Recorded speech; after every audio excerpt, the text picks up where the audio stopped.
為全家人帶嚟無比嘅樂趣，羅德尼斯島係一趟從珀斯搭乘渡輪即可抵達嘅探險之旅。當地人習慣稱佢為羅托。羅德尼斯島係澳大利亞主要旅遊景點之一，提供咗好多獨特之處，如羅德尼斯島嘅守護者短尾矮袋鼠，幾乎喺羅德尼斯島上嘅任何地方，你都會受到呢啲可愛嘅小型類有袋動物嘅歡迎。佢哋係世界上野生動物中最友好嘅種類之一。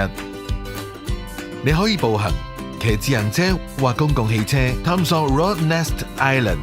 探索地標、自然奇觀同印度洋每個角落嘅壯麗景色。